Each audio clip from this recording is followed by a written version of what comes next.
Hey guys, tonight we're diving into the stomach of a legend, Alexander the Great, the man who conquered half the known world before the age of 33, tamed wild horses as a teen, casually founded cities like he was playing ancient SimCity, and still had to decide every morning what to eat for breakfast. Was it roasted lamb in a golden bowl, boiled lentils in a battlefield tent, or just whatever didn't crawl away fast enough? Before we open his royal lunchbox, take a moment to like the video and subscribe, but only if you genuinely enjoy what I do here. And let me know in the comments where you're tuning in from and what time it is. I love seeing who's watching this at 2 AM while eating cereal straight from the box like a true war general. Now, dim the lights. Maybe turn on a fan for that soft background hum. And let's ease into tonight's journey together. Before he was Alexander the Great, he was Alexander. Eat your porridge. Long before empire building, world conquest, and being mourned by 3 continents, young Alexander of Macedon started his days like every other noble boy, with a breakfast that was aggressively wholesome and suspiciously hard to chew. Picture a chilly Macedonian morning. The sun's not even up yet, and neither is Aristotle, but the kitchen is alive with the sounds of boiling barley and people pretending it tastes better today. Breakfast for young Alexander likely consisted of boiled barley gruel, which is just a polite way of saying hot, slightly salty mush. Occasionally, it might have been elevated with a splash of goat's milk, or, if it was a holiday, a dried fig that looked like it had been through something traumatic. Next to this steaming bowl of mild despair, there would have been bread, probably made of emmer or barley flour, rough in texture and morally opposed to fluffiness. It was the kind of bread that stared back, that held grudges, that doubled as a blunt object in times of political tension. Olives would make an appearance too, because nothing says childhood breakfast like bitter, oily fruit soaked in brine. And if you were lucky, and by lucky, I mean born into a royal bloodline with at least one surviving parent, you might get a wedge of goat cheese, aged to the point of self-defense and capable of clearing your sinuses from across the room. To wash it all down, wine. Yes, even for a kid. But don't get excited. It was heavily diluted, practically purple water. Macedonians believed drinking pure wine was for barbarians and poets with poor judgment. It sounds humble, and it was. But it wasn't because the Macedonian court lacked resources. No, Alexander's father, Philip II, deliberately raised his son in a culture of restraint. No luxury, no softness, just calories, protein, and the psychological conditioning of a man who would one day eat field rations in Persia without blinking. So, no golden pancakes, no royal eggs Benedict, just mush, olives, and bread so dense it could hold up a collapsing column. Breakfast, the first conquest of the day. Imagine sitting down to eat your lunch, and across from you is Aristotle, philosopher, scientist, and full-time buzzkill when it came to overindulgence. You just want to enjoy your barley bread and maybe a fig, and he's over there giving a TED talk on moderation between bites of lentil stew. Alexander, as a teenager, wasn't just learning how to swing a sword. He was trained in ethics, logic, rhetoric, and probably which foods made you too lazy to conquer Asia. Aristotle, being a disciple of Plato and a fan of balance in all things, took personal responsibility for making sure Alexander's body and mind were equally fed, though probably not equally thrilled. Meals were opportunities for character development. If you reached for a second chunk of cheese, Aristotle was likely to raise an eyebrow and casually mention how gluttony dulls the soul and thickens the wits. Fun times. But this wasn't just some uptight food shaming. Aristotle believed food played a central role in shaping leaders. Too little, and you were weak. Too much, and you were decadent. Somewhere in between, you got an empire and a tight core. It's likely Alexander learned the difference between food for fuel and food for vanity during these lessons. Simple legumes like lentils were considered good for the soul, which is impressive, considering they taste like disappointment unless aggressively seasoned. Meanwhile, anything too sweet, spicy, or luxurious was to be treated with suspicion. as if it might corrupt your morals and have you lounging in velvet by sunset. There's even some irony in how food became an educational tool. While most kids were learning the alphabet by scratching letters into wax tablets, Alexander was probably being quizzed on what Hippocrates thought about wine ratios and whether figs stimulated impure thoughts. This dietary philosophy stuck with him, even when Persian cuisine was throwing its best at him. Lamb cooked in pomegranate glaze, rice so fragrant it should have been illegal. Alexander often stuck to the basics. Bread, meat, water, maybe a few olives if things were wild. So no, lunch with Aristotle wasn't fun, but it was formative. Alexander didn't just learn how to conquer cities, he learned how to say no to seconds, and that, in ancient Macedon, was leadership. If you've ever packed a lunch with love, hope, and exactly one slice of stale bread, congratulations. You may already qualify as a Macedonian field cook. The average midday meal in ancient Macedon wasn't about flavour. It was about not fainting in the sun while shouting military slogans.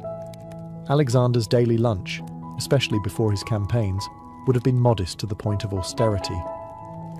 We're talking about a rough chunk of barley or emmer bread, hardened to the consistency of ceramic tile. This was the kind of bread you had to earn the right to chew, preferably with a dagger and a prayer. Accompanying this crunchy cornerstone of the meal were a few local treasures: goat cheese that travelled well but smelled like it wanted to fight you, and onions, which were practically a food group in Macedon. Onions were thought to promote strength and endurance, and, evidently, bad breath diplomacy.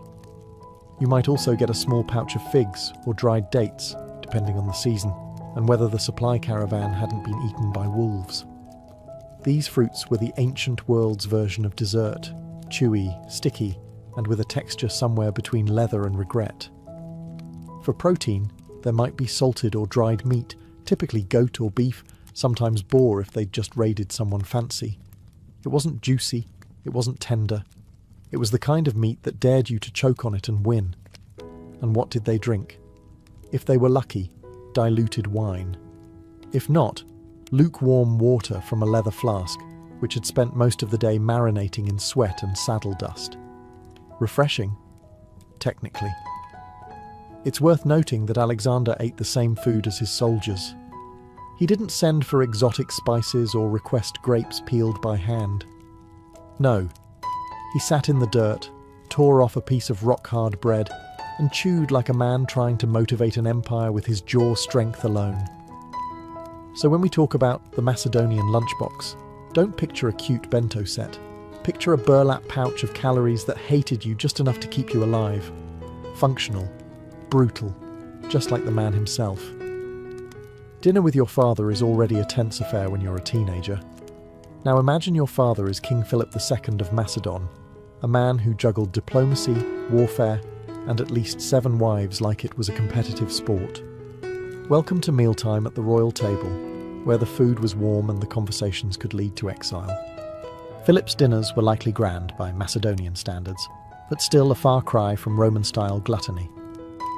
Think roasted meats, stews thick with lentils, boiled grains, and a jug of wine that had seen things. The man was famously fond of his drink. Historical sources politely call him heavy drinking. That's ancient biographer speak for your dad's drunk again. Alexander, on the other hand, often abstained or drank sparingly. Not because he didn't like wine, but because Philip had a habit of mixing politics with Pinot, and young Alexander was already strategizing around him like a mini-general. Nothing spoils your appetite like watching your dad negotiate a military alliance between bites of charred lamb. And the conversation? Intense. You've got military advisors arguing over borders, poets reciting verses between gulps of stew, and philosophers casually insulting each other in ancient Greek.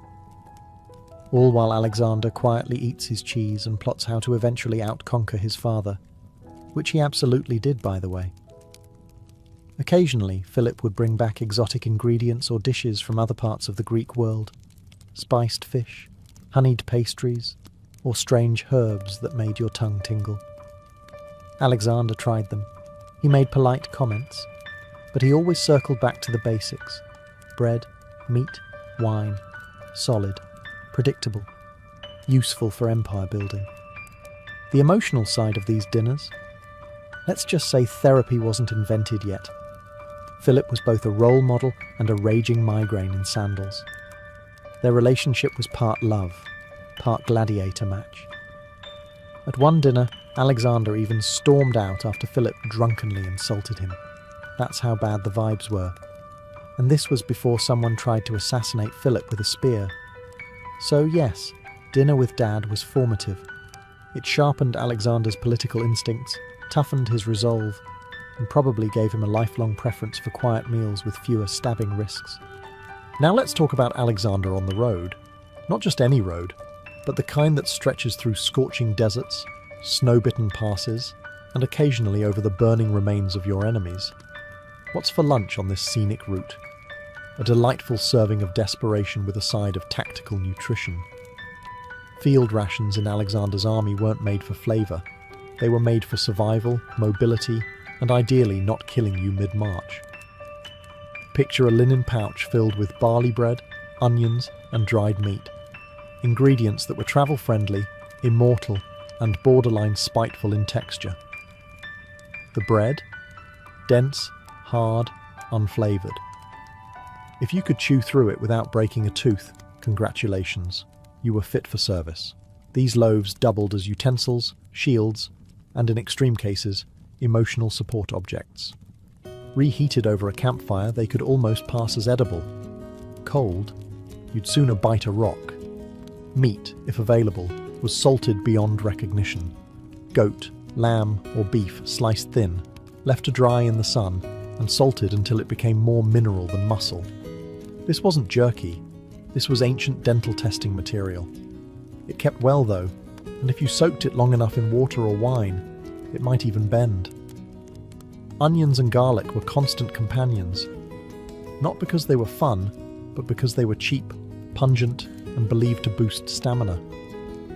Nothing says I'm ready for battle like breath so intense it clears a phalanx. For hydration there was diluted wine, not enough to get drunk, but just enough to make the water taste less like saddle leather and regret. Straight water was rarely safe, especially when you were 700 miles into Persia, and the local streams were busy being cursed. There were exceptions. Occasionally, after a victory, Alexander allowed a feast. Roast animals, flatbreads with herbs, wine that didn't taste like boiled sandals. But those were rare, and always followed by another brutal march. It was never luxury for luxury's sake. It was reward with a return to reality baked in. So, yes, field rations weren't gourmet, but they kept you alive, alert, and just angry enough to take on the next empire. And Alexander, he ate the same thing. Not because he had to, but because he believed no man deserved better food than his army. Picture this. You've been marching for days through blistering heat. Your sandals are basically leather regrets, and your throat feels like it's been personally cursed by the sun god Helios. Suddenly, a soldier finds a meagre puddle. Not a spring, not a stream, just a muddy, probably frog-adjacent puddle, and scoops the water into his helmet. Now here comes the historical part. That soldier offers it to Alexander, the King of Kings, slayer of Persian armies, conqueror of worlds. And he just looks at the water, thanks the man, and then pours it onto the ground in front of everyone. It's one of the most iconic and dramatically parched moments of Alexander's life. Not because of what he drank, but because of what he didn't. But let's pause. Why a helmet? Because in the ancient world, cookware was optional, but helmets were standard. It was your drinking cup, your bowl, your head shield, your emergency chamber pot. Multifunctional, efficient, slightly unsanitary. Alexander's gesture wasn't about hydration. It was performance art with morale as the target. If he, the most powerful man alive, wasn't going to drink until everyone had water, then you, the foot soldier with sunburn and trench foot, could hold out too. Was the water safe? Probably not. Ancient armies didn't exactly have Brita filters, but that wasn't the point. In one smooth motion, Alexander turned dehydration into team building. It's like a corporate trust fall, but dustier and with more sandals. And the legend stuck. Writers like Arrian and Plutarch couldn't get enough of it. Because here was a man who didn't just lead by strategy, he led by staged suffering. He was hungry when they were. He walked when they did. And when the only water available looked like it came from a donkey hoofprint, he still refused to drink before his men. It's honestly genius. Anyone can share a feast, but not drinking with someone. That's emotional warfare. So the next time you sip bottled water and complain that it's not cold, remember, Alexander once looked at a helmet of lukewarm frog soup and said, "No thanks, I'll wait." And his army loved him for it. Conquering an empire has its perks. One of them, food upgrades. When Alexander marched into Persia, he wasn't just greeted by trembling nobles and abandoned palaces. He was greeted by banquets so rich, they made Macedonian bread look like gravel in a napkin. Persian cuisine didn't mess around. These were the people who gave the world rice pilaf, saffron, stewed lamb with pomegranate reduction, and about 47 types of sweet that all sounded vaguely like honey brick. Their royal banquets were architectural: gold dishes, crystal pitchers, exotic fruits stacked like pyramids, and enough roasted meats to spook a small forest. And then there's Alexander, king of khaki porridge and philosophical restraint, walking into this culinary fever dream. It was like putting a Spartan in a Whole Foods. Did he indulge? Sometimes. He wasn't made of stone. Sources say he did try the saffron rice, the date-filled pastries, and the wine so strong it needed its own map. But overall, he kept his diet surprisingly modest. He still preferred bread, meat, and water over any jeweled stew or gold-dusted fig. This wasn't just personal preference.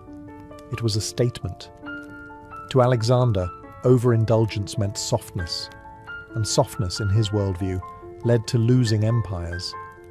So while Persian nobles reclined on silk cushions biting into stuffed quail, Alexander was still chewing on his trusty barley biscuit, likely wishing it had a bit more existential resolve. He did, however, let his men enjoy the spoils. After years of dust and boiled goat, they deserved a night or 12 of gluttony. Roast lamb, grilled fish, honey cakes, all served on dishes so ornate they probably had their own inheritance plan. But Alexander? He stayed cautious. He'd seen what happened to leaders who let luxury dig in too deep. A soft belly made a poor shield on the battlefield. That said, he wasn't completely immune. A few Persian ingredients, like rosewater and cinnamon, reportedly made their way into his meals. Flavor, after all, was not treason. So yes, Persia sent a buffet, and Alexander sampled it. But in the end, he still dined like a man with deserts to cross, enemies to chase, and a deep distrust of anything that sparkled on a plate. Alexander never actually sat down to dinner with Darius III, but he definitely sat down to dinner because of him. After chasing the Persian king across Asia, like the world's most determined food delivery guy, Alexander eventually inherited more than just his throne. He inherited his entire dining setup. We're talking about a royal kitchen operation on steroids. Darius didn't travel with a few cooks and a pot. He traveled with hundreds of chefs, bakers, spice handlers, and professional food testers whose job was essentially, eat this in case it kills the king. It was less of a camp and more of a Michelin-starred military convoy. When Darius fled and left the dining tent behind, Alexander entered a world of decadence previously reserved for immortals and people with very fragile egos. Gold-plated dishes, tables groaning under slow-roasted lamb, saffron rice, grilled fish wrapped in fig leaves, and sauces that had been aged longer than most Macedonian soldiers. How did Alexander react? Well, like a man raised on onions and skepticism. He sat bolt upright, reportedly ignored the couches, and ate quietly while everyone around him reclined and tried not to make eye contact with the extremely intense conqueror. No slouching, no lounging. Just chewing with purpose and possibly judgment. This wasn't rudeness, it was intentional signaling. Alexander wasn't about to get caught playing Persian prince cosplay. He wanted everyone, especially former Persian nobles now awkwardly handing him their loyalty, to know he was still Macedonian, still disciplined, and still very capable of kicking over the table if things got too soft. But let's not pretend he didn't enjoy the variety. Sources mention that Alexander adopted some Persian dining customs, like multi-course meals and the occasional floral-scented wine. He wasn't above appreciating good food, he was just above needing it. So no, he didn't dine with Darius in the traditional sense, but he dined in Darius's seat, with Darius's silverware, surrounded by Darius's terrified chefs, which in a way was even more satisfying. After all, revenge is a dish best served on a gold platter, with a side of roasted goat and political domination. Alexander the Great was famous for a lot of things: tactical brilliance, unstoppable ambition, world domination before the age of 33. But tonight's menu? Wine. So much wine. Enough wine to make Dionysus say, "Hey, maybe pace yourself." Despite his usual restraint, there were moments, rare, theatrical, and slightly tragic, when Alexander leaned fully into the goblet. The most infamous of these took place in Persia, when the conquering hero, surrounded by luxury and a lot of people who nodded too quickly, hosted a massive, flamingly indulgent banquet. What was served? Likely an overwhelming spread of Persian delicacies: roasted lamb, rice pilafs, spiced fruits, date syrups, and wine poured like it owed someone money. There were toasts, long ones, emotional ones, possibly ones that involved dramatic recitations of Homer and crying about Achilles. Then came the incident. After many rounds of increasingly blurry diplomacy, Alexander, reportedly sloshed but still regal, decided to burn down the royal palace at Persepolis. Why? Historians still argue. Some say it was symbolic, others say it was revenge. A few suspect it was a drunk dare egged on by his equally plastered companions. You know how it goes. A little too much fermented grape juice and suddenly you're torching a world wonder. Alexander woke up with the ancient equivalent of a hangover and a slightly charred empire. It may be the first recorded moment of post-wine regret in military history. This wasn't an isolated case of tipsy leadership. Other stories mention fights breaking out after banquets, including one tragic evening when Alexander, in a drunken rage, killed his close friend Clytus, the same man who had once saved his life in battle. That particular night ended with vomiting, tears, and a crisis of existential proportions. Just your average Friday in Babylon. The takeaway? For a man so obsessed with control, alcohol was his one blind spot. And the more success he had, the harder it was to keep the wine and the yes men from overflowing. So, yes, Alexander drank. Occasionally too much. And when he did, he wasn't a king or a god. He was just a very drunk man with a very bad sense of scale. And unfortunately, access to tortures. Marching into India was not just a geopolitical maneuver. It was a culinary curveball for Alexander and his exhausted, flatbread-fed troops. They had crossed scorching deserts, trudged through freezing mountain passes, and now, here they were, face to face with spices they couldn't pronounce and animals that looked like siege towers with tusks. Food-wise, India was a revelation. This was a land of lentils, rice, ginger, turmeric, tamarind, and enough chili-adjacent heat to turn a Macedonian soldier's helmet into a steam room. Ancient sources, albeit vague and vaguely dazzled, describe how the army encountered entirely new flavours. Curries, fragrant stews, and vegetables that weren't just boiled until emotional. Alexander reportedly welcomed it. Despite his taste for simplicity, he was curious, adaptable, and just self-aware enough to know that you don't insult local cuisine while you're still technically invading. He tried their food, he respected their traditions. He did not, however, learn to cook. That remained strictly someone else's problem. His men, on the other hand, did not adjust as gracefully. Macedonian soldiers were built for meat, bread, and grumpiness. Spiced lentils and strange fruits were met with suspicion, or, in some cases, public complaint loud enough to scare the elephants. Rumour has it, many soldiers began missing good old barley stew. That is, if you can call barley stew good. Then came the elephants. Not as dinner, mind you, as battlefield opponents. Alexander, always the pragmatist, probably took one look at a war elephant and said, "Okay, we're not eating that, but we're definitely hiring a few." Still, Indian hospitality came with tables full of richly flavoured dishes, goat simmered in spices, fried doughs, date desserts. Even if Alexander stuck to small portions, he couldn't ignore the overwhelming generosity. In fact, some reports claim he sent food back to his troops as a morale booster, which is ancient general speak for, "Here, try this and stop crying." Ultimately, India expanded more than just the empire's borders. It expanded their taste buds, their spice tolerance, and their emergency bathroom planning. And for a man who had once considered a salted onion lunch, this was growth. You can conquer Persia, march through Egypt, cross into India, and dine with kings, but eventually, the lentil always finds you.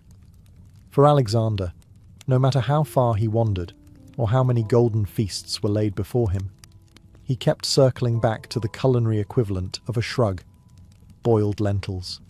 Humble, unpretentious, and textured somewhere between mushy gravel and warm skepticism, lentils were his dietary North Star. Now, was this because he loved lentils? Probably not. No child dreams of one day ruling the world while munching on lukewarm legumes. But lentils were practical, nutritious, and, most importantly, politically neutral. They didn't scream luxury, didn't stir envy, and didn't cause diplomatic incidents. They were just there, like sandals, or your most loyal but boring advisor. In a world of exotic foods and dangerous banquets, lentils were safe. They didn't come from suspicious sources, they didn't require translation, and they certainly didn't lead to palace arson. See Wine, Chapter 9. For a ruler who slept with a dagger under his pillow, this was ideal cuisine. Historically, lentils had long been a staple in the Greek and Macedonian diet. High in protein, easy to store, and cookable with just a pot, fire, and low expectations. Add a little vinegar or oil, maybe some crushed garlic if you're feeling fancy, and voila, the ancient version of "I'm too tired to cook." Some sources suggest that even in Babylon, with access to every spice, roast, and delicacy imaginable, Alexander still requested simple meals. And lentils, of course, made the shortlist. It wasn't a punishment. It was philosophy. A nod to discipline. And maybe a subtle flex. I could eat honeyed quail wrapped in gold leaf, but I choose mushy brown pulses. It's also likely that lentils reminded him of home, of training in the Macedonian hills, of dinners with Aristotle where the food came with moral lessons, and of military camps where the only thing consistent was the sound of chewing something slightly tragic. So yes, the lentil returned. Not with a fanfare, but with a quiet plop into a wooden bowl. And Alexander, emperor of half the known world, picked up his spoon and ate. Because even greatness needs fibre. When you think of royal snacks, you might imagine grapes peeled by trembling servants, or delicate pastries served on silver trays, while a harpist plays something emotionally complex in the background. But for Alexander the Great, snacking wasn't quite so cinematic. Most of the time, snacks were consumed while riding horseback, overseeing a siege, or casually redrawing the boundaries of the known world. So convenience was key. Snackability was measured not by flavour, but by whether it could survive being dropped in a saddlebag, stepped on by a horse and still be technically edible. Enter dried figs, olives, roasted chickpeas, nuts, and hunks of aged goat cheese so firm they could double as projectiles. These were the granola bars of the ancient world, compact, rugged, and emotionally indifferent. Dried figs were a favourite. Portable, sticky, and packed with sugar and energy, they gave Alexander a quick burst of stamina, which was handy when you were conquering cities before lunch. Olives were salty, oily, and known to stain your tunic at inopportune diplomatic moments. But hey, electrolytes. Roasted chickpeas, meanwhile, were the popcorn of antiquity. Crunchy, satisfying, and plentiful, though tragically unbuttered. And nuts, especially almonds and walnuts, provided protein, fat, and something to chew on while debating whether to cross another mountain range. Alexander's commanders likely carried similar fare, sometimes wrapped in cloth or stored in small leather pouches. No Tupperware, no airtight bags. Just dust-covered finger food handed around between sword fights. And of course there was always road dust. Not intentionally consumed, but practically unavoidable. Everything had a layer of it: the bread, the meat, the figs. There's a reason ancient armies were lean. They were constantly chewing on sand and pretending it was seasoning. Some accounts even suggest that Alexander, despite having access to finer things, often chose to eat like his soldiers. He didn't want to appear distant or pampered. And snacking on goat cheese while sitting on a rock with your men? That's ancient military relatability 101. So no, royal snacks weren't decadent. They were durable, functional, and flavoured mostly by the environment, which for Alexander tasted like ambition, road grime, and the occasional fig. Every empire has its moments of culinary excess, and Alexander's conquests were no exception. While his daily meals were often practical and ascetic, there were occasional banquets, particularly after victories, where things went weird. Not pass the salt weird. More like, is that a fire-breathing dancer? Weird. Victory feasts were diplomatic theatre meets calorie binge. You'd have Persian nobles trying not to weep into their golden napkins, Macedonian soldiers wondering if honeyed lizard was a joke, and Alexander sitting at the head of it all, attempting to keep things from descending into interpretive wine-fueled warfare. These banquets were filled with roasted animals too large for one table, bowls of pomegranate-drenched rice, pastries shaped like birds, and wine poured by men wearing more jewellery than clothes. There were also live performances, music, poetry, acrobats, possibly an elephant or two doing something symbolic and vaguely threatening. But the real chaos came with the toasts. In Macedonian tradition, drinking wasn't just encouraged, it was practically weaponized. Men would try to out-toast one another in volume of wine, and emotional monologue. It started with, "To Alexander," and ended with someone shouting, "I would die for your sandals," while weeping into a leg of lamb. One of the most famous banquets gone rogue occurred in Samarkand, where Alexander tried to merge Macedonian and Persian traditions by having both peoples feast together as equals. A beautiful idea, a logistical nightmare. Language barriers, cultural misunderstandings, and the fact that Persian cuisine included sauces, while Macedonian cuisine considered salt an indulgence. It was bound to end in someone flipping a platter. Sometimes the weirdness was unintentional. Like when Alexander hosted a banquet in a city that had been recently conquered and still smelled like smoke. Or when people brought extravagant tribute dishes, live peacocks, honey-glazed camel, allegedly, or a pudding that required 6 servants and divine patience. These feasts were more than just meals. They were political statements, unity stunts, morale boosters, and occasional lessons in why you don't let the guy from Thrace near the wine amphora. So yes, Alexander could throw a party. But even then, he often ate sparingly, drank carefully, and watched everything like a man who knew history was always taking notes. By the time Alexander reached Babylon, he wasn't just a king. He was a global brand, with a diet that now included elements from Greece, Persia, India, and whatever that thing was, they roasted in Bactria. Babylon, of course, rolled out the red carpet. And by red carpet, we mean feasts that made Olympic opening ceremonies look like potlucks. This was the culinary climax of his journey. Babylonian chefs were masters of opulence. They had access to grain-fed lamb, spiced date wine, cooked fruits, and endless sauces, all served with flair, and usually on something gold. Meals came in courses, with music, incense, and the faint scent of either glory or exhaustion. Maybe both. Alexander's table was now a geopolitical event. Sitting beside him, Persian satraps, Indian emissaries, Greek generals, and probably a philosopher or two pretending they weren't deeply uncomfortable with cumin. Yet despite the spectacle, Alexander still ate simply most of the time. He didn't gorge. He didn't drape himself in honey.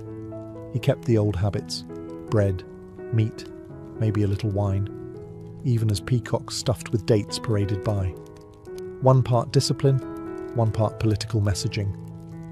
Yes, I rule the world, but I'm still humble enough to chew jerky like a field grunt. And then came the final feast. Accounts vary wildly, as ancient historians weren't exactly known for fact-checking. But most agree Alexander attended a massive banquet, possibly in honor of a god, a friend, or just surviving another Thursday. There was food, there was a lot of wine. And sometime afterward, he fell ill. Was it poisoning? A fever? Malaria? Liver failure from years of high-functioning world domination? We'll never know. What we do know is that for 11 days, Alexander lay bedridden, unable to speak, eat, or rise. The man who'd consumed continents could barely sip water. There's no detailed record of his last meal. It probably wasn't grand. It might have been a cup of wine, or just a damp cloth on his lips. In the end, the conqueror of empires went the way of all mortals, quietly, humbly, and possibly hungry. So ended the feasting. So ended the man.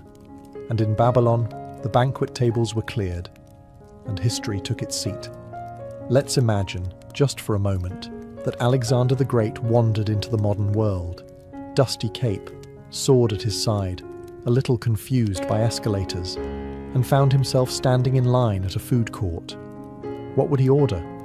Let's be clear, Alexander wasn't a man for fluff. He didn't suffer indecision, and he certainly didn't believe in build your own bowl.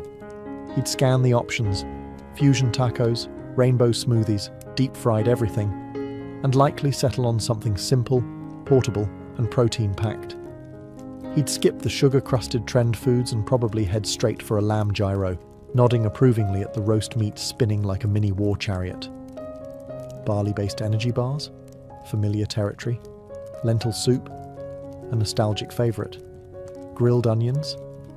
Yes, but only if the smell reminded him of conquest and poor impulse control. Fast food would puzzle him, but military efficiency might win him over. The idea of food being ready in under 2 minutes would have felt like witchcraft in Macedon, though he'd probably want to inspect the kitchen and possibly conquer it. If forced to deal with a modern menu, he'd have questions. Why is this called a Caesar salad? Was he not stabbed in the forum? Why is this chicken General Tso's? What army did he command?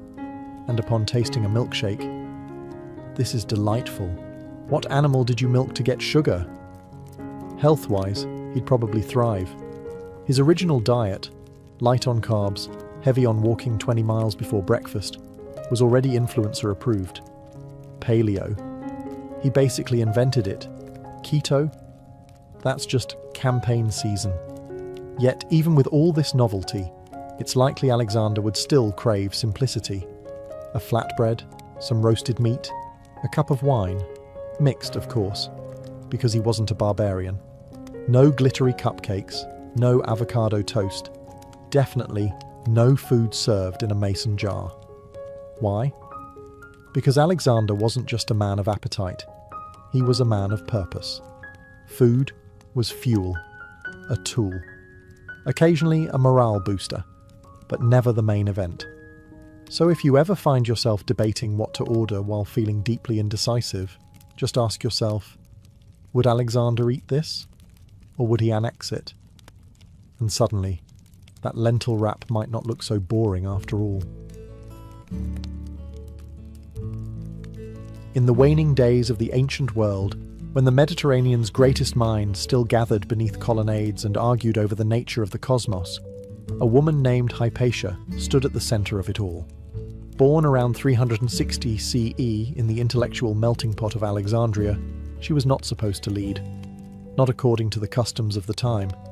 Yet there she was, not just participating in philosophy and science, but excelling in them. Her father, Theon, was a respected mathematician and philosopher, associated with the Great Museum of Alexandria, a centre of learning that still echoed the fading legacy of the once mighty library.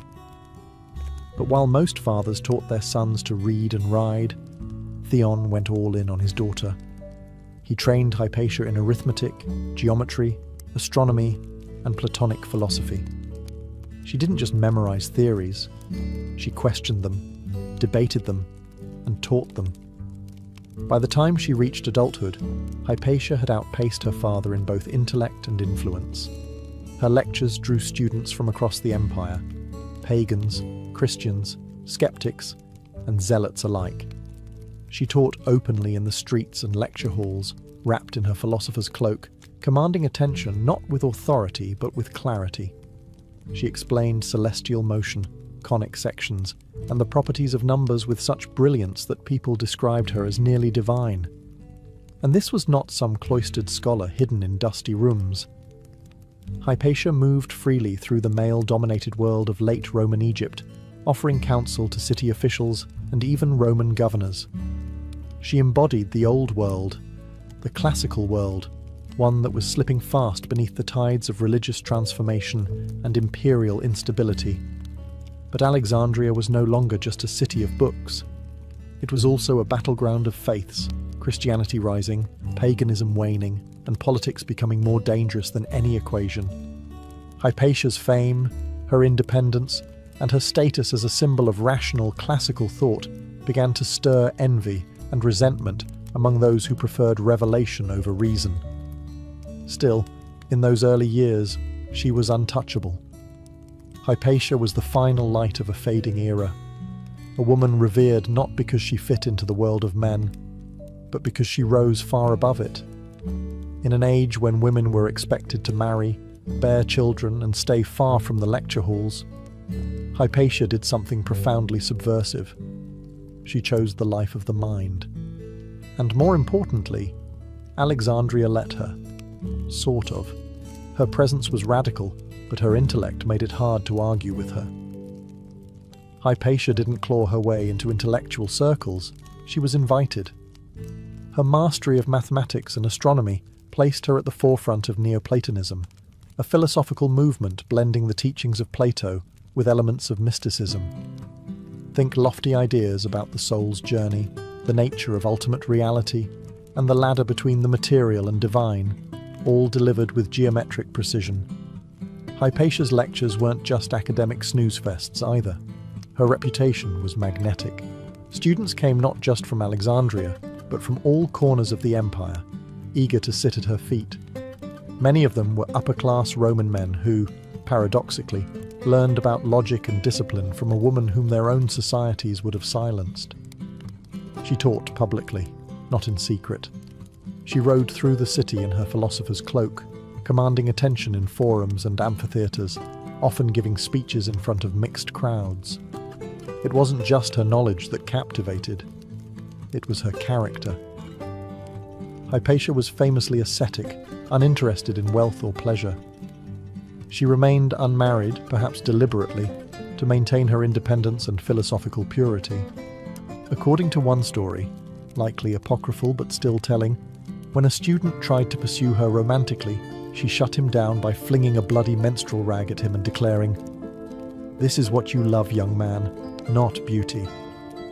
Point taken. Yet, despite her stoicism, she wasn't cold. Many of her students adored her, not just as a teacher, but as a moral guide. Some went on to become bishops, judges, and governors. In particular, Synesius of Serene, one of her most devoted students, later became a Christian bishop, yet maintained his reverence for Hypatia for life, writing letters to her that read like a combination of fan mail, philosophical inquiry, and spiritual therapy. She wasn't just a scholar. She was the embodiment of Alexandria's ancient soul, scientific, philosophical, tolerant, and dangerously brilliant in a world growing more intolerant by the day. By the time Hypatia reached her intellectual prime, the Library of Alexandria, once the crown jewel of human knowledge, was a ghost of its former self.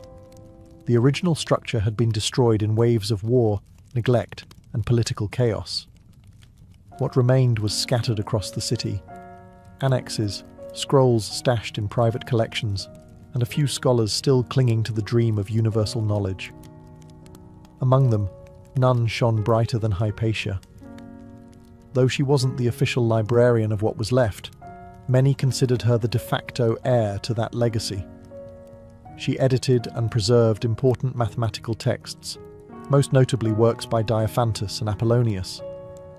Some scholars believe she even contributed to the design of the astrolabe and the hydrometer, tools crucial to astronomy and measurement. That's right, she wasn't just theorizing about the stars, she was helping build the instruments used to observe them. And then there was her commentary on Ptolemy's Almagest, a complex astronomical treatise filled with math-heavy models explaining planetary motion. Most people couldn't even pronounce it, let alone improve it. But Hypatia's revisions made the work more accessible for future generations, ensuring its survival through the ages. Ironically, her edits would become standard in Arabic translations centuries later, long after the Roman world had forgotten her name. But Hypatia wasn't hoarding knowledge. She believed in sharing it, relentlessly. Her classroom was wherever she stood. Whether diagramming parabolas or deconstructing Plato's forms, she never treated science and philosophy as separate domains. To her, they were united. The mind and the cosmos, one vast interconnected system. This belief made her revered, but also vulnerable. Because Alexandria was changing. Christian bishops were gaining power, temples were being converted into churches, and suspicion of pagan knowledge was growing. Hypatia, a philosopher rooted in classical tradition, began to be seen not just as a teacher, but as a threat. A woman who taught astronomy instead of theology, who questioned rather than obeyed, who remained publicly unaffiliated with any religion. It didn't matter that some of her students were Christians, or that she showed no open hostility to the church. What mattered was the symbolism. Hypatia represented the old world, one of reason and inquiry, and in a city that was turning toward dogma, that was more dangerous than any scroll. By the early 5th century, Alexandria was no longer the serene cradle of learning it once aspired to be. It was a pressure cooker of religious fury, political rivalries, and street-level violence. Hypatia, whether she liked it or not, had become more than just a philosopher. She was now a symbol, and symbols tend to attract mobs. The tension in the city was palpable. On one side stood the pagan and intellectual elite, still clinging to the remnants of Greco-Roman culture. On the other, the rising tide of Christianity, no longer a persecuted faith, but now an assertive, politically dominant force. And in the middle were Roman administrators trying to hold the peace with all the effectiveness of a man trying to mop the ocean. The newly appointed Christian Bishop of Alexandria, Cyril, was ambitious, influential, and eager to cement the church's authority over the city. His rival was Orestes, the Roman governor, a Christian himself, but politically cautious and somewhat more tolerant of Alexandria's traditional pluralism. The two men loathed each other, and in that boiling cauldron of hostility, Hypatia, unintentionally, became a lightning rod. She had the respect of Orestes, often serving as a trusted advisor, but she remained staunchly neutral in religion, refusing to convert, refused to take sides, and refusing to disappear. That, in a time when neutrality was seen as betrayal, was a problem. The Christian population, particularly its more militant factions, began whispering that Hypatia was the reason Orestes and Cyril were locked in conflict, that she was casting spells, manipulating politics with pagan sorcery, holding Alexandria back from its Christian destiny. It was, of course, nonsense. But when a city is drunk on zeal and blood, nonsense spreads faster than reason. At the same time, a group known as the Parabolani, essentially religious enforcers, or monks with muscles, were gaining influence under Cyril. Originally created to tend to the sick and bury the dead, they increasingly resembled a paramilitary force, enforcing church authority on the streets. And there was Hypatia, brilliant, independent, respected by Roman power, unrepentantly pagan in her worldview, calmly riding her chariot through town like she didn't have a target painted on her back. But in Alexandria's new order, no one stood above the crossfire for long. Cyril of Alexandria did not come to power with meek intentions. Succeeding his uncle Theophilus as bishop in 412 CE, Cyril inherited a church ready to dominate, and he had no interest in being merely a spiritual leader. He was a man who wielded theology like a sword and politics like a dagger. And Alexandria, fragmented by ideology, was the perfect place to wage his campaign. Cyril's mission was twofold: to root out heresy and to assert the supremacy of the church over civil authority, and he wasted no time. He closed Novatian churches, expelled Jews from the city, and expanded his influence over both the pulpit and the street. His sermons didn't just inspire, they mobilized. He knew the power of spectacle, of aligning divine rhetoric with physical force, and the parabolani, that unofficial militant arm of the church, became his boots on the ground. Naturally, this didn't sit well with Orestes, the imperial governor. Though a Christian, Orestes upheld Rome's long-standing policy of religious tolerance. He resisted Cyril's aggressive moves, particularly those that infringed upon civil law. Their relationship went downhill faster than a marble rolling down a temple staircase. Orestes tried diplomacy. He tried containment. What he got in return was violence, when a Christian mob attempted to assassinate him, hurling stones during a public address, and one monk, Ammonius, was arrested and executed for the attack. Cyril hailed him as a martyr. The rift was now an open wound, and caught in this high-stakes power struggle was Hypatia, respected by Orestes, resented by Cyril's followers, and impossible to ignore. She wasn't overtly political, but her intellect and influence made her a threat. Her very existence undermined the idea that wisdom flowed only through the church. A woman, a pagan, an astronomer, and a close advisor to Cyril's greatest political enemy. It didn't matter that Hypatia had no army, no ambition for office. In a city where theology and power were now indistinguishable, neutrality was the most dangerous position of all. And Cyril's silence on the growing whispers against her would prove deafening. Because in Alexandria, when people start pointing fingers at witches, it's only a matter of time before someone lights the fire. By 414 CE, Alexandria had become a city where truth was no longer required for conviction, only suspicion and a crowd. Hypatia, once celebrated across the empire as a philosopher of unmatched brilliance, was now being recast in darker tones by her enemies. Whispers spread like plague that she was a sorceress, that she kept Orestes under her spell, that she was plotting against the church. None of it had any factual basis, but facts were no longer fashionable. Much of the propaganda against Hypatia played on her visibility. She was a public figure, riding in her chariot, teaching in the open, consulting with high officials. That sort of confidence, in a woman, no less, offended the rigid worldview taking root among Alexandria's religious hardliners. To them, Hypatia represented everything that was wrong with the old world. She was female, philosophical, and defiantly unconverted.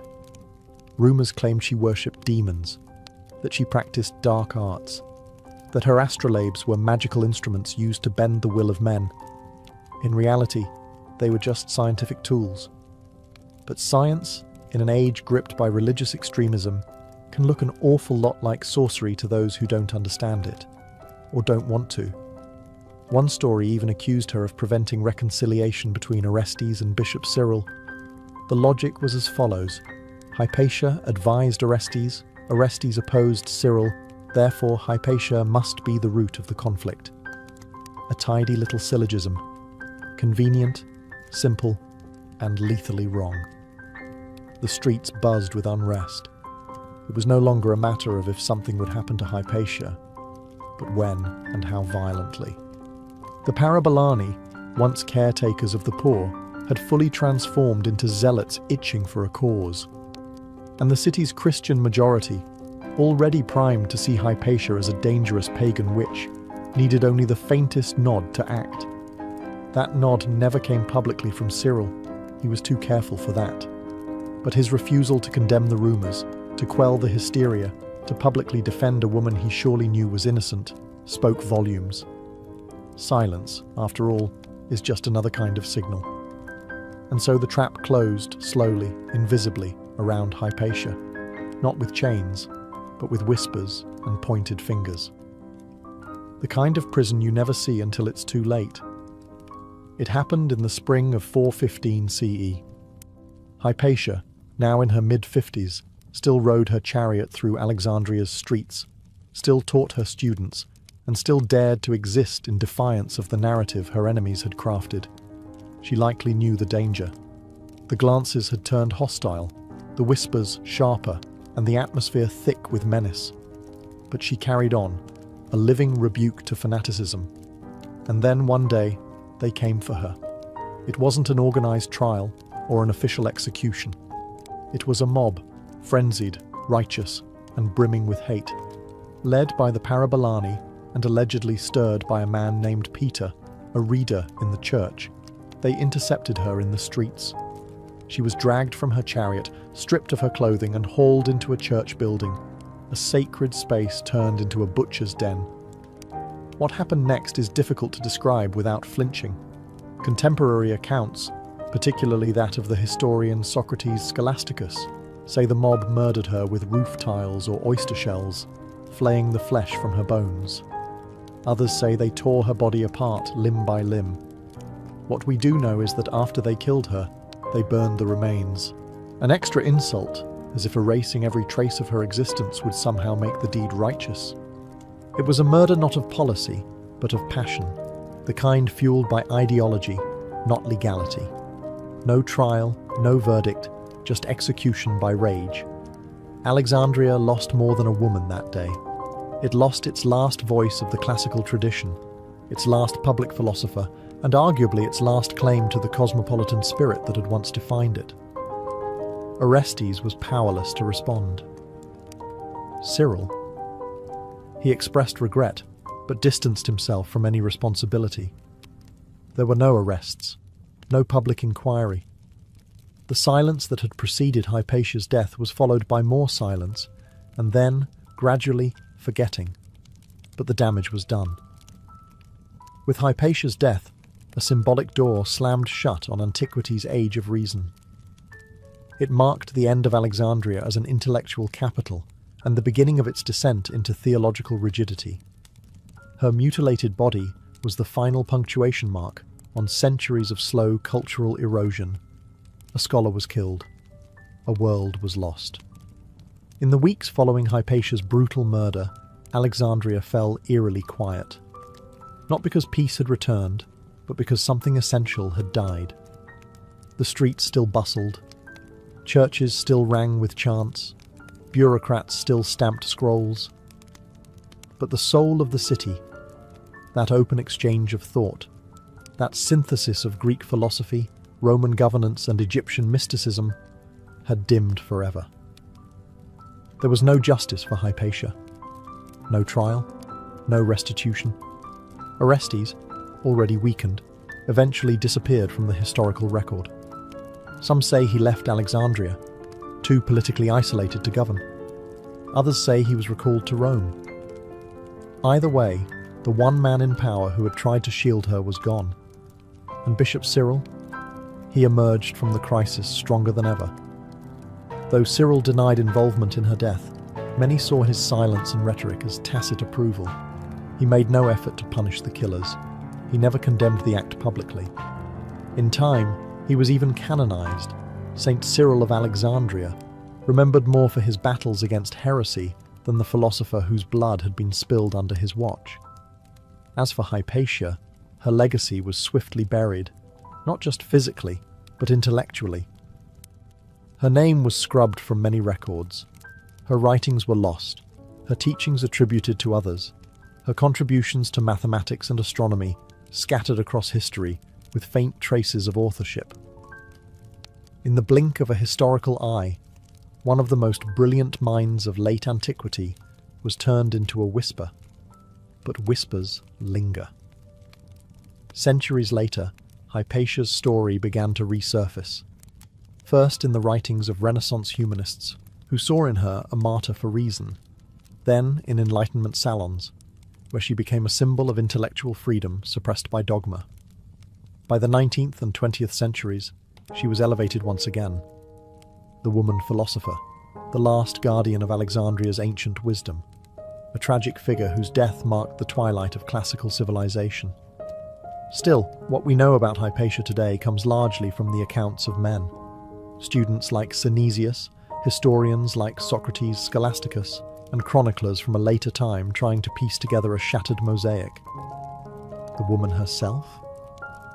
Her voice was silenced, but her silence became thunder. Despite the centuries of silence, Hypatia refused to be forgotten. Her name, once nearly erased, resurfaced in every age that questioned authority and valued the pursuit of truth. She became more than a historical figure. She became a symbol, not just of a murdered scholar, but of an idea. That reason must stand its ground, even when the world turns violent.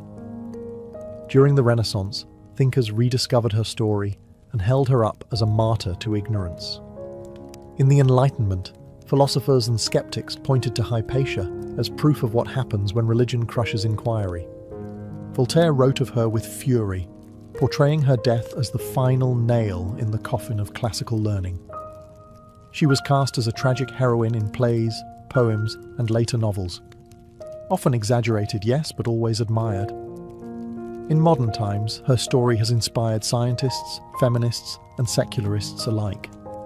To mathematicians, she's one of the earliest recorded women in the field, a forerunner to those still fighting for representation in STEM today. To women in philosophy, she's an ancient pioneer, one who didn't just participate in intellectual life but helped shape it. And to humanists, she's a stark reminder of how fragile knowledge can be when confronted by fear. But Hypatia's legacy is more than symbolic. Though most of her written work has vanished, scholars suspect her influence remains embedded in the survival of Greek mathematical texts. Her editions and commentaries likely became the versions that filtered into Arabic and later European scholarship. So even in silence, her fingerprints remained on the instruments of learning. There's a profound irony in that. The mob that tore her apart sought to destroy not just the woman, but everything she stood for. And yet, Hypatia endured. Not in temples or churches, but in the minds of generations who refused to let her name vanish. Today, statues bear her likeness, schools carry her name, and thinkers from all walks of life invoke her memory when the world begins to slip into ignorance. She stands not just as the last light of Alexandria, but as a challenge to each of us. To speak clearly, think boldly, and never cower before the mob. Because truth, like Hypatia, may bleed, but it does not break. Beneath a quiet stretch of the Italian Alps, just 30 miles from Turin, lies a secret that defies belief. It's not marked on any old map, nor advertised to tourists. There are no Roman ruins, no medieval cathedrals. Instead, concealed beneath the mountain village of Vidraco, is an immense, hand-carved underground complex, a labyrinth of sacred chambers known as the temples of humankind. And for nearly 2 decades, no one outside a small spiritual community even knew they were there. This isn't some minor cave with a few frescoes. The temples stretch across 5 levels, connected by passageways, spiral staircases, and domes that could rival the architecture of great cathedrals. They are covered in sacred art, mosaics, stained glass, cosmic symbology, and golden altars, all chiseled, painted, and installed by hand. It's as if someone tried to recreate the Sistine Chapel underground, then added Egyptian hieroglyphs, Buddhist mandalas, Mayan glyphs, and galactic maps for good measure. And who built it? Not the Vatican, not an esoteric order with centuries of tradition. No, it was a relatively unknown spiritual collective calling themselves Damanhur, named after the ancient Egyptian city believed to be the center of Horus worship. Founded in 1975, the group envisioned a society based on harmony, self-sufficiency, and spiritual evolution. The temples were their physical manifestation of that dream, a sacred space meant to realign human consciousness with the universe. Construction began in 1978, spearheaded by Oberto Airaudi, a former insurance broker turned mystic visionary. Without permission, without blueprints, and using only hand tools, Airaudi and his followers burrowed into the rock beneath a private house. They worked at night, used removed soil to landscape the hills, and told no one. It was a kind of spiritual resistance, building in secret what they believed could not be built in public, and they got away with it for 17 years. No one suspected that behind the unassuming facade of a countryside home, a team of artists, engineers, and believers was carving a subterranean wonder. Not until a disgruntled former member tipped off the authorities in the 1990s, and the Italian police, expecting to find a bunker or tax shelter, came face to face with one of the most astonishing underground structures in modern Europe. The temples of humankind didn't appear out of nowhere. They were the result of a grand, highly unconventional vision born in the mind of a man named Oberto Airaudi, later known to his followers as Falco. In the 1970s, Airaudi wasn't yet a spiritual guru. He worked a fairly ordinary job as an insurance agent in northern Italy. But beneath the surface, he was obsessed with metaphysics, reincarnation, ancient civilizations, and what he called the memory of the cosmos. Airaudi claimed that from a young age, he experienced vivid past life memories, not just vague impressions, but detailed visions of lives spent in lost civilizations, including Atlantis and ancient Egypt. He believed these memories weren't fantasies, but blueprints. And one of those blueprints, he said, was for a temple, not metaphorical, but literal. A sanctuary for spiritual awakening, to be hidden underground and constructed by a community united in purpose. So, in 1975, he gathered a small group of like-minded individuals in the Alpine foothills. They shared his dream of a self-sufficient, spiritually evolved society. The group took the name Damanhur, after the Egyptian city of the same name, believed to be the home of Horus worship and esoteric knowledge. Their mission wasn't to start a new religion, but to build a new kind of society, one that balanced science, art, ecology, and spirituality. Damanhur grew quietly. Members gave up their previous lives to join communal living in the Italian countryside. They practiced meditation, sacred dance, and a made-up language they believed enhanced communication on a subtle level. They developed their own currency. They studied ancient texts and claimed to communicate with trees. To outsiders, it all seemed charming at best, eccentric at worst. But to Airaudi's followers, they were laying the groundwork for a cosmic rebirth. Beneath all of it, though, was the real secret. Construction had already begun. Airaudi claimed he had seen the temple in visions and believed it was his destiny to build it. With picks, hammers, buckets, and unwavering conviction, Damanhurians began excavating, not knowing if they'd ever finish or if they'd be caught. They weren't just digging into stone. They were digging into belief itself. And shaping a sanctuary meant not for the present, but for a future they believed was coming. From the outside, the house at the top of the hill in Vidraco looked utterly ordinary. Just a modest alpine home, perched quietly above the valley. But beneath its floors, behind a secret trapdoor hidden under a carpet, lay the mouth of an ever-growing tunnel. It was here, under cover of night and silence, that the people of Damanhur undertook what can only be described as an architectural miracle, building a sprawling underground temple by hand. Construction began in 1978. There were no cranes, no backhoes, no engineering teams in hard hats, just a handful of people with pickaxes, hammers, and lanterns. They tunneled into solid rock with basic tools, removing the debris bucket by bucket, often working through the night to avoid detection. The excavated earth was quietly distributed across the landscape, used to shape gardens and terraces, leaving no sign that anything was happening below. It was incredibly dangerous. The work wasn't sanctioned. There were no safety codes. A single mistake could have triggered a collapse and buried them alive. But the Damanhurians believed they were protected by faith, destiny, and the guidance of higher intelligences. This wasn't just construction, it was sacred ritual. Every strike of the hammer was a devotional act. Ayaraudi, or Falco, claimed he had already seen the temple in a vision. Every room, every hall, every golden altar. His sketches guided the layout, domes representing different spiritual principles, interconnected by passageways filled with art and light. Each chamber had a function: meditation, healing, energy alignment. The architecture was driven by sacred geometry and esoteric symbolism, not modern utility. Even as more members joined the project, the secrecy held. Families passed down stories of their children growing up playing above the temple floor, completely unaware of what was beneath their feet. Somehow, for nearly 15 years, no neighbor reported strange activities. No curious local stumbled into the wrong doorway. No authority knocked at the door.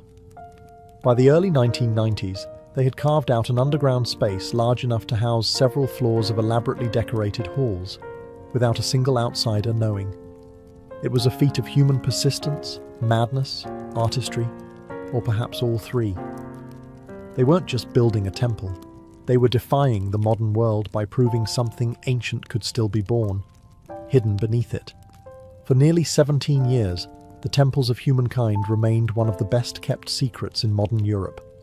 But as with all secrets, this one eventually surfaced, not with a whisper, but with a bang. In 1992, a former Damanhur member, bitter over a dispute with the leadership, decided to report the existence of the underground complex to the Italian authorities. He claimed there was an enormous illegal structure buried beneath the Alps, one not registered, not inspected, and definitely not approved. To the government, it sounded absurd. An entire temple system, built by a cult, without anyone noticing? Still, officials were obligated to investigate. When police arrived at the site in Vidraco, they expected, at most, an unauthorized basement, or perhaps a small bunker. What they found was beyond anything they had prepared for. Upon entering through the concealed trapdoor, they descended into vast chambers glittering with mosaics, golden altars and stained glass windows, all underground. Marble pillars, vaulted domes, sacred symbology from every known spiritual tradition. The officers were stunned. Some reports say they believed they had discovered a lost civilization. The sheer size and artistry of the temples defied logic. This wasn't just a secret room. This was a multi-level architectural wonder carved out of bedrock, hidden in plain sight. News of the discovery spread quickly, and public reaction was a chaotic mix of fascination, outrage, and bureaucratic panic. The Italian government, initially alarmed, issued an immediate stop work order and threatened to seal the complex permanently. After all, no permits had been filed, and there were serious concerns about structural safety. But something unexpected happened. Instead of recoiling in fear or ridicule, the public was intrigued. Photos of the chambers, particularly the Hall of Mirrors and the Blue Temple, began circulating in Italian newspapers. People were captivated. Who were these people? How did they build this? And why? Damanhur, now facing extinction or acclaim, chose to open its doors. They invited officials, journalists, even skeptical scientists to tour the temples. And what they saw was undeniable. Not the work of a cult, but a monumental artistic and spiritual endeavor. In trying to bury their vision, Damanhur had created a marvel. And now, the world wanted in. Once the cat was out of the cosmic bag, there was no going back. With the threat of demolition looming, the Damanhur community made a bold choice: complete transparency. Rather than deny or hide their creation, They invited the world inside. It was a calculated risk, but it paid off spectacularly. Journalists, archaeologists, engineers, and even skeptical government officials were escorted down into the mountain to see what had been carved beneath their feet. And what they found was less secret cult lair and more underground Vatican meets Gordy's subconscious. There was the Hall of Mirrors, a massive chamber with mirrored walls, stained glass ceilings, and tiled floors that reflected light like a kaleidoscope of energy.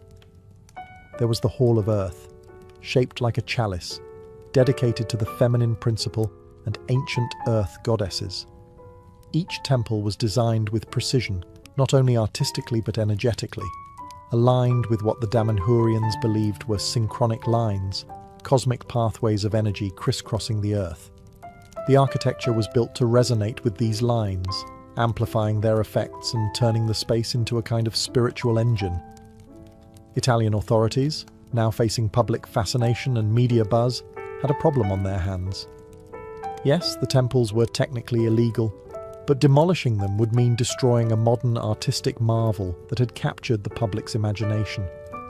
In a rare twist of bureaucratic mercy, the government chose to regulate instead of erase. Rather than shut the complex down, they allowed Damanhur to retain ownership under strict safety and preservation guidelines.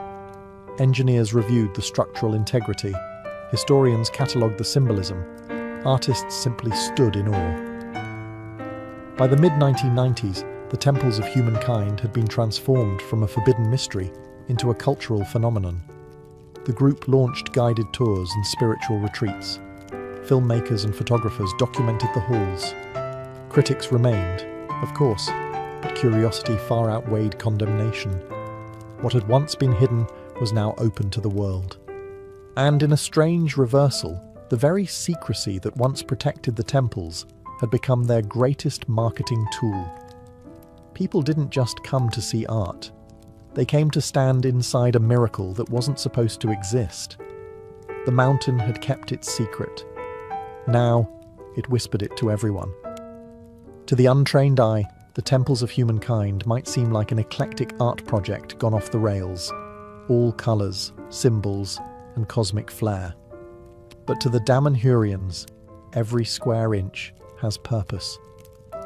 This wasn't just a sacred space, it was a machine for consciousness, a metaphysical tool designed to amplify spiritual energy, awaken latent human potential, and realign humanity with the cosmos.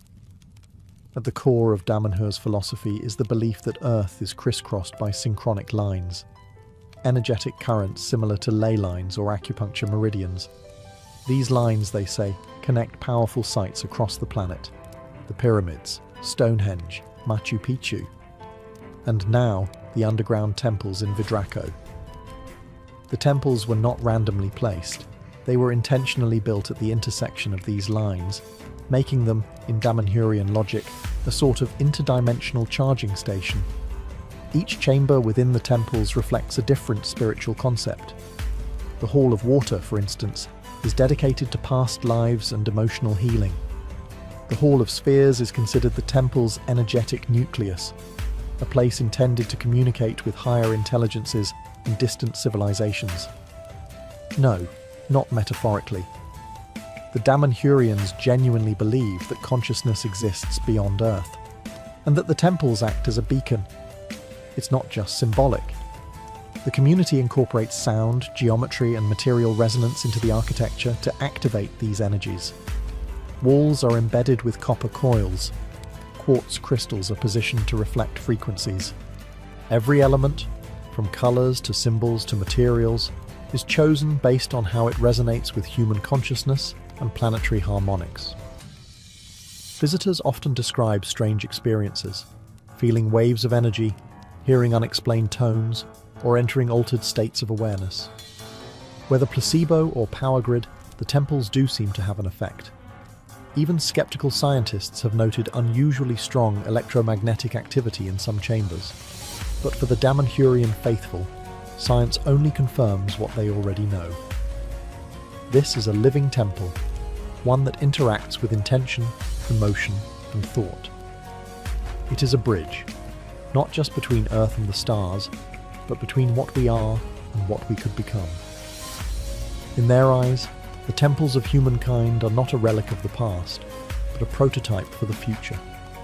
While the underground temples are the most visually spectacular part of Damanhur, they are only one piece of a much larger spiritual experiment.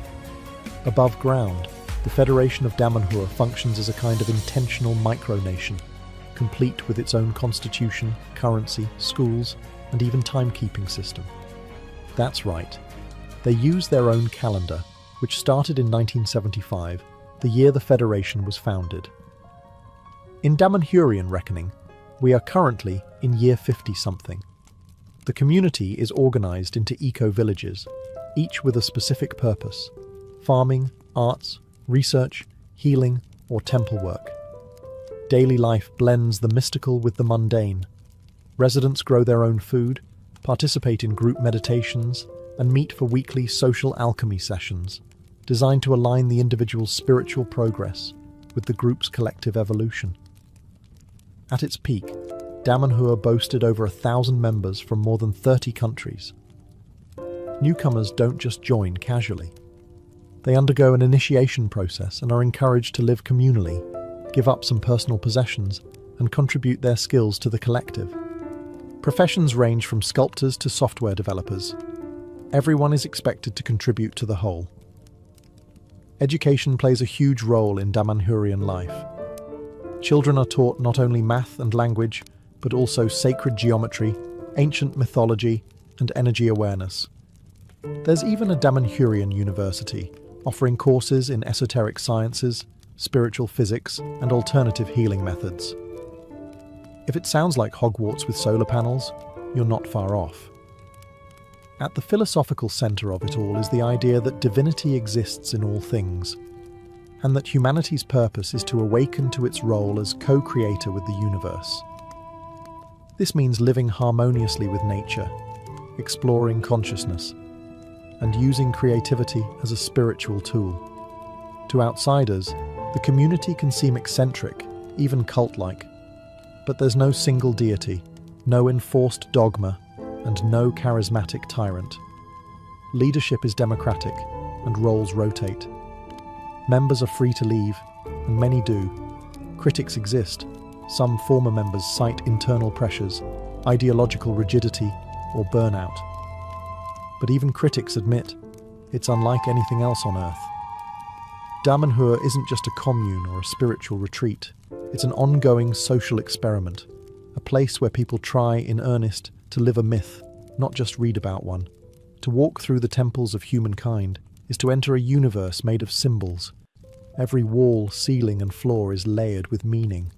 Mythological, mathematical, cosmological. But Damanhur doesn't see art as mere decoration. Here, art is sacred technology, a tool to awaken the spirit, unlock ancient memory, and communicate with the divine without saying a single word. Their aesthetic is not random. It weaves together Egyptian iconography, Celtic spirals, Hindu deities, and futuristic star maps. One chamber might depict the Eye of Horus, while another features stylized DNA strands or planetary alignments. These are not just pretty patterns, they're intentional codes. Damanhurians believe these symbols speak to the soul's language, bypassing the rational mind and triggering deeper awareness. But why blend so many cultures and traditions? According to their teachings, all myths are fragments of a larger universal truth. Stories told in different tongues, pointing to the same cosmic source. The temples aren't claiming to recreate any one religion. Instead, they seek to harmonize them all, not in a bland mashup, but as a deliberate integration of human spiritual history. Then there's the matter of language, or rather, languages. Damanhur developed its own sacred language, called sacred language, not very original but accurate. It consists of thousands of ideograms, each designed to express spiritual concepts that ordinary speech supposedly fails to capture. You'll find these glyphs carved into stone and glass throughout the temples, shimmering in gold leaf, etched into coloured marble, floating above doorways like glowing spells. To the community, these symbols aren't invented, they're remembered. Falco claimed that this language comes from ancient civilizations predating our recorded history, possibly even from extraterrestrial origins. In other words, the symbols are less created and more recovered, like spiritual fossils of an earlier, wiser age. Visitors often describe the experience of being inside the temples as emotional, even overwhelming. Many cry.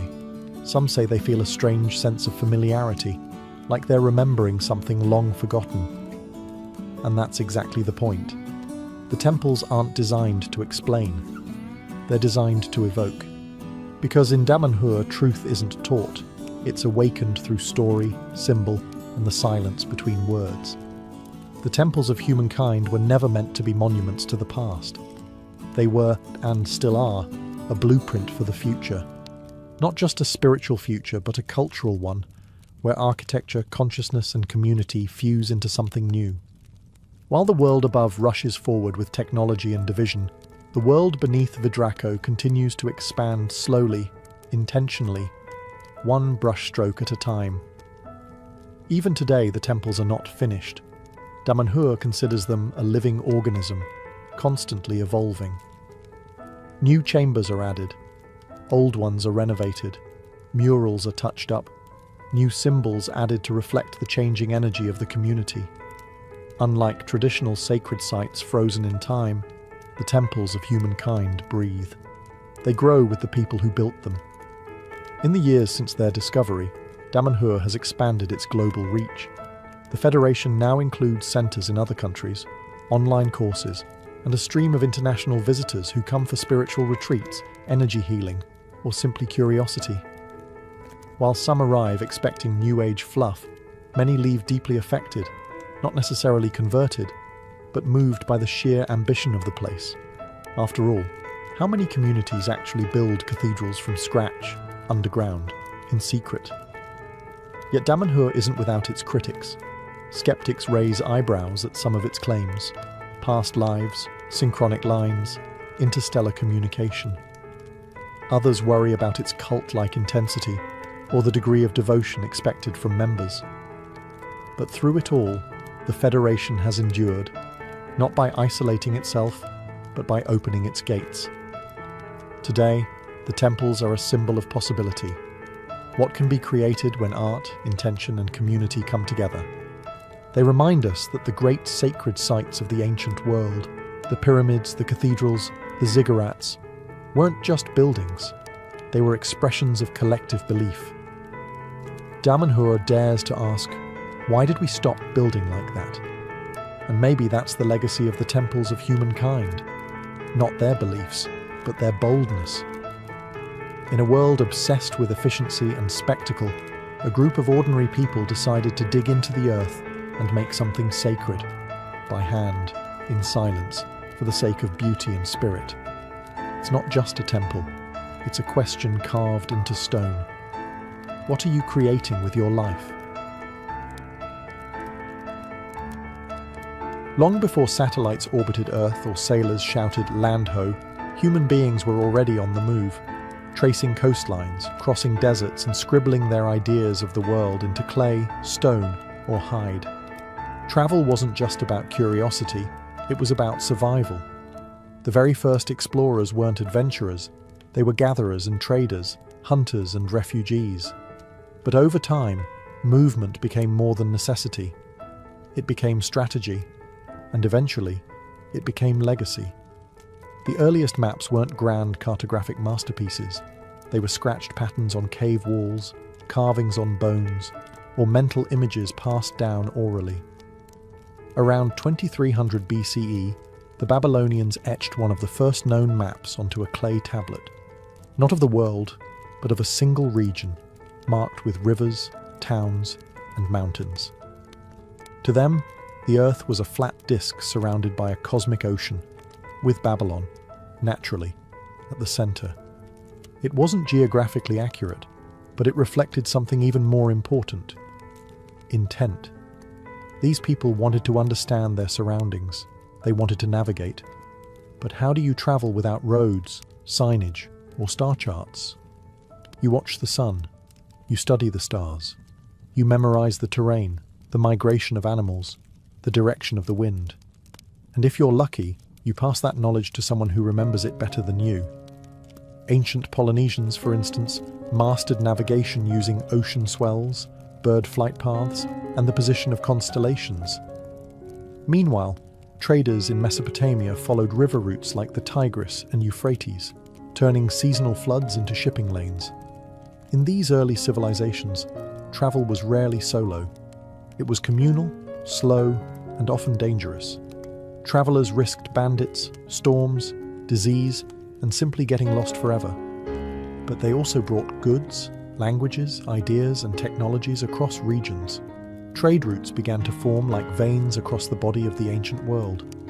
Exploration didn't need to reach new continents to be revolutionary. Sometimes it was enough to reach the next city-state, the next oasis, the next fertile valley. Those tiny steps created the web of interaction that would become civilization itself. So when we speak of ancient exploration, we're not just talking about distant journeys. We're talking about a primal urge to know what lies beyond the horizon and to leave a footprint on the unknown. The ancient Egyptians weren't known for wandering far and wide, but when they did travel, they did so with flair, ritual, and often an armed escort. The Nile was their highway, and it wasn't just for pleasure cruises. Pharaohs dispatched expeditions south to Nubia, east into the Sinai, and even further into mysterious lands like Punt, a semi-mythical kingdom that Egyptians called God's Land. Its location is still debated. Somalia, Eritrea, southern Arabia. No one's quite sure. But what's certain is that the Egyptians sent ships there loaded with goods and prayers, hoping to return with incense, gold, exotic animals, and a sense of divine prestige. One of the most famous recorded expeditions occurred during the reign of Queen Hatshepsut, Egypt's formidable female pharaoh. Around 1478 BCE, she launched a voyage to Punt and proudly recorded the journey on the walls of her mortuary temple at Deir el-Bahri. The carvings depict massive ships, men carrying myrrh trees, and locals with unusual features and elaborate headdresses. This wasn't just trade, it was diplomacy, propaganda, and spiritual alignment all rolled into one. Egyptians also ventured into the Sinai Peninsula, not just for conquest, but to mine turquoise and copper. These expeditions often involved hundreds of workers, scribes, soldiers, and priests. Travel was state-sponsored and heavily documented. Pharaohs weren't sending lone adventurers, they were deploying logistical machines. Officials recorded everything. What was mined, who participated, and how many offerings were made to the gods to ensure a safe journey. Despite being surrounded by deserts, Egypt wasn't isolated. Caravans moved through the western desert, connecting oases and bringing in goods from as far as Libya. Sea travel, though dangerous, allowed contact with Byblos, Crete, and other eastern Mediterranean ports. But make no mistake, ancient Egyptian travel was not easy. Whether by land or boat, expeditions were slow, risky, and costly. Yet they were seen as essential extensions of divine order. When the pharaoh moved, Egypt moved. And every journey reinforced their worldview, that Egypt was the center of the universe, and everything else, whether friend, foe, or foreign, existed to be known, tamed, or honored. For them, exploration was not rebellion against the gods, it was service to them. If ancient Egypt looked inward toward its river and gods, the Phoenicians were the ones staring out across the sea and building ships to chase the horizon. Emerging around 1500 BCE from the coastal cities of Byblos, Tyre, and Sidon in present-day Lebanon, the Phoenicians didn't conquer land, they conquered water. And in doing so, they became the ancient world's most daring navigators and traders. They were not an empire in the traditional sense. No vast armies, no towering ziggurats. But they built something arguably more impressive, a network. The Phoenicians established trade routes that stretched across the Mediterranean, from the Levant to North Africa, to Cyprus, Sicily, Spain, and even to the mysterious edge of the Atlantic at the Strait of Gibraltar. Along the way, they founded cities, the most famous being Carthage, which would later rival Rome itself. What made them successful? Boats. Sleek, fast, and durable, Phoenician ships were the marvels of their day. They used a combination of oars and sails, with high hulls for protection and curved designs that cut through waves. These weren't just transport vessels, they were floating marketplaces loaded with cedar wood, glassware, textiles dyed with their famous purple pigment, and alphabetic script carved into stone and traded like high-tech. Yes, the Phoenicians also gave us one of the greatest tools for human connection, the alphabet. Their script simplified writing, moving from cuneiform and hieroglyphs to a system of just 22 characters. It would go on to influence Greek, Latin, and eventually our modern alphabets. But travel for the Phoenicians wasn't without peril. Pirates prowled the waters, storms could crush ships into splinters, and every new harbour brought the risk of unfriendly locals or economic competition. Still, they persisted, not as conquerors, but as connectors. They brought tin from Britain, silver from Iberia, papyrus from Egypt, and spices from Arabia. Some sources, including Herodotus, even claim that Phoenician sailors, under Egyptian sponsorship, circumnavigated Africa as early as the 6th century BCE. That's a bold claim. But if anyone in the ancient world could have pulled off such a feat, it was probably the Phoenicians. They didn't build monuments. They built routes, and in doing so mapped the heart of the ancient world through wind, wave, and trade. While Mediterranean sailors cut across waves and traded city to city, far to the east, another kind of journey was unfolding, slower, dustier, and just as transformative. In ancient China, travel didn't mean ships on the sea. It meant caravans crossing deserts, winding through mountains, and braving some of the most unforgiving terrain on Earth. This was the beginning of what we now call the Silk Road, a vast network of overland routes that connected East Asia with the Middle East, Central Asia, and eventually Europe. Its origins trace back to the Han Dynasty around the 2nd century BCE, when the Emperor Wu of Han sent an emissary named Zhang Qian westward to establish alliances against nomadic invaders. Zhang Qian failed in his political mission, but in doing so, he accidentally discovered entire civilizations beyond China's western frontier. He returned years later with stories of Persian goods, Central Asian horses, and exotic cultures. The emperor wasn't thrilled about the delay, but he was fascinated by the possibilities. Trade routes blossomed.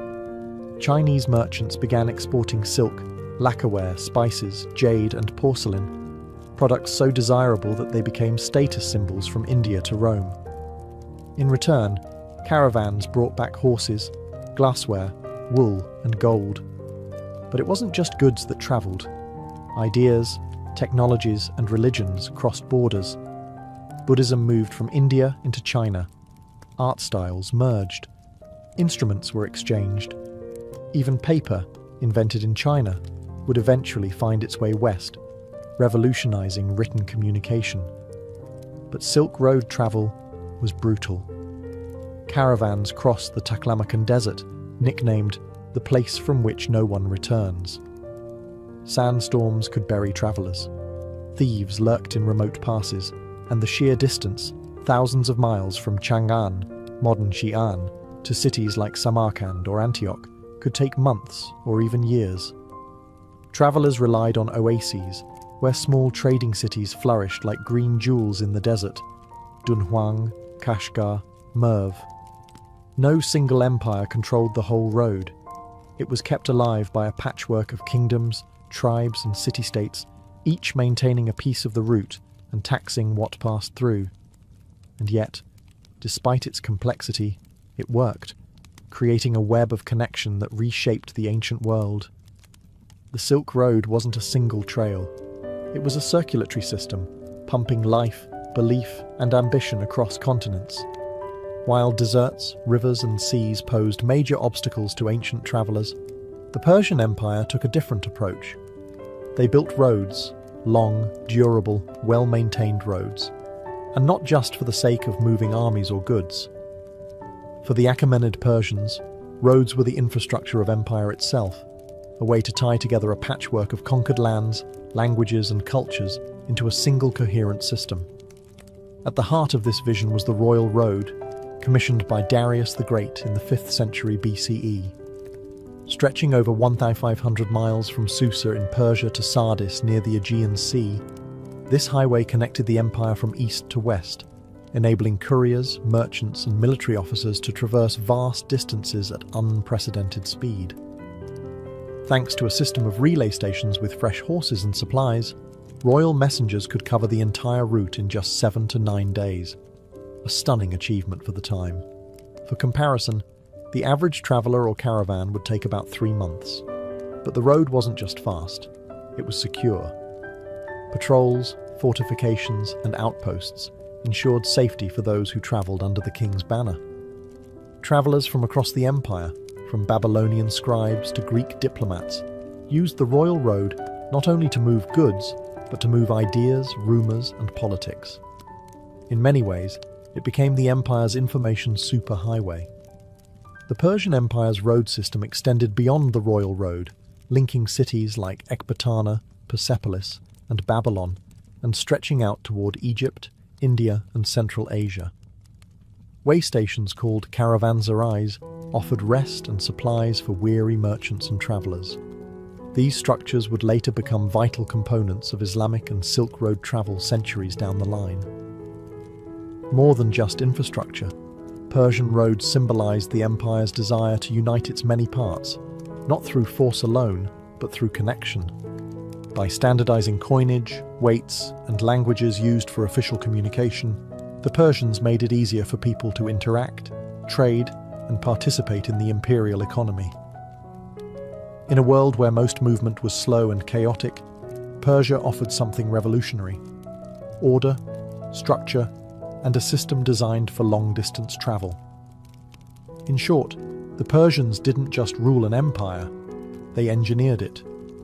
The Greeks weren't empire builders in the traditional sense, not early on at least. What they were, however, was incredibly curious. From Herodotus to Pytheas, Greek travellers roamed the ancient world seeking knowledge, trade, and sometimes just pure wonder. Exploration for them wasn't always about conquest. It was a way to ask questions, collect stories, and map the unknown.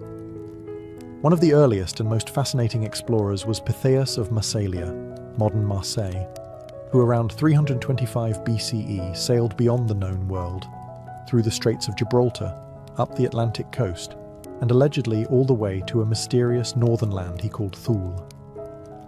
Many scholars believe he may have reached Iceland or Norway.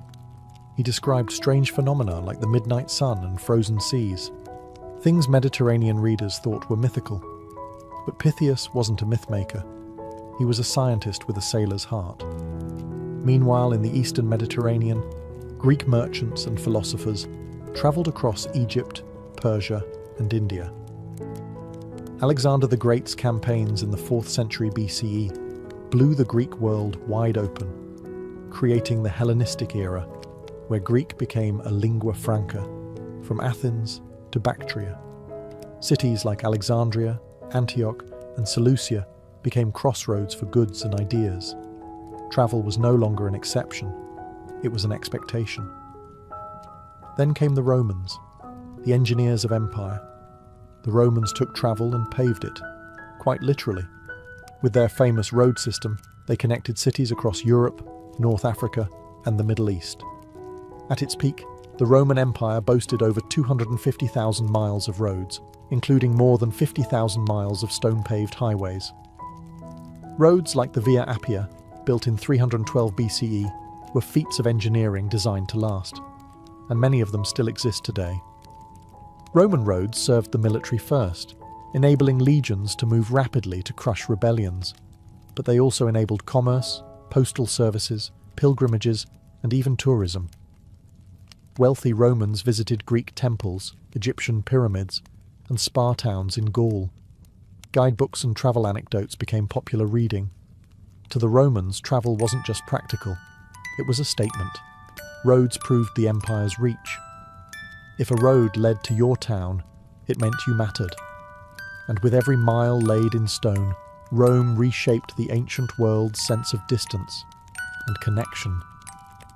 While land routes like the Silk Road carried caravans through deserts and mountains, another network, just as vast and ancient, stretched across the waters of the Indian Ocean. These were the maritime silk routes, connecting ports from East Africa to India, from the Arabian Peninsula to Southeast Asia. Long before the age of sail, sailors were navigating monsoon winds, crossing enormous distances and turning the ocean into a global marketplace. The key to it all? Monsoon winds, predictable seasonal currents that reversed direction each half of the year. Ancient mariners learned to time their journeys with the winds, heading east when they blew in from Africa, and west when they reversed. With this knowledge, ships could reliably cross the open ocean, making voyages that once seemed impossible. Indian merchants sailed from Gujarat and the Tamil coast, exporting spices, textiles, gemstones, and ivory. In return, they imported horses, incense, gold, and even exotic animals. Arab traders from ports like Aden and Oman carried goods to and from the Persian Gulf, while East African merchants in places like Rapta traded ivory and tortoiseshell. Chinese vessels, especially during the Han and later Tang dynasties, also ventured into the mix, exporting silk, ceramics, and lacquerware. By the 1st century CE, Greek and Roman ships were arriving in Indian ports like Baruch and Muziris, bypassing overland routes entirely. A Roman-era guidebook, The Periplus of the Erythraean Sea, describes in detail the bustling trade ports, goods exchanged, and routes followed by sailors across the Indian Ocean. This wasn't speculation. It was a manual for navigating global commerce. But the sea wasn't just a place of trade. It was also a highway for ideas. Buddhism spread from India to Sri Lanka and Southeast Asia via maritime routes. Islamic traders later carried their faith across the Indian Ocean, shaping entire coastal cultures in East Africa and the Malay world. Unlike the often militarized overland empires, the Indian Ocean trade network thrived on pluralism and cooperation. Ports became melting pots of language, religion, and cuisine. A Tamil merchant, a Swahili sailor, a Yemeni imam, and a Chinese diplomat could all do business in the same harbour. In this ancient sea, the tides didn't just carry ships, they carried civilizations. Not all ancient travel was driven by trade, war, or empire. For millions, the most powerful reason to journey was faith. Sacred sites, holy rivers, and distant shrines drew pilgrims across continents, often at great personal cost, in search of healing, enlightenment, or divine favor. These were not mere vacations.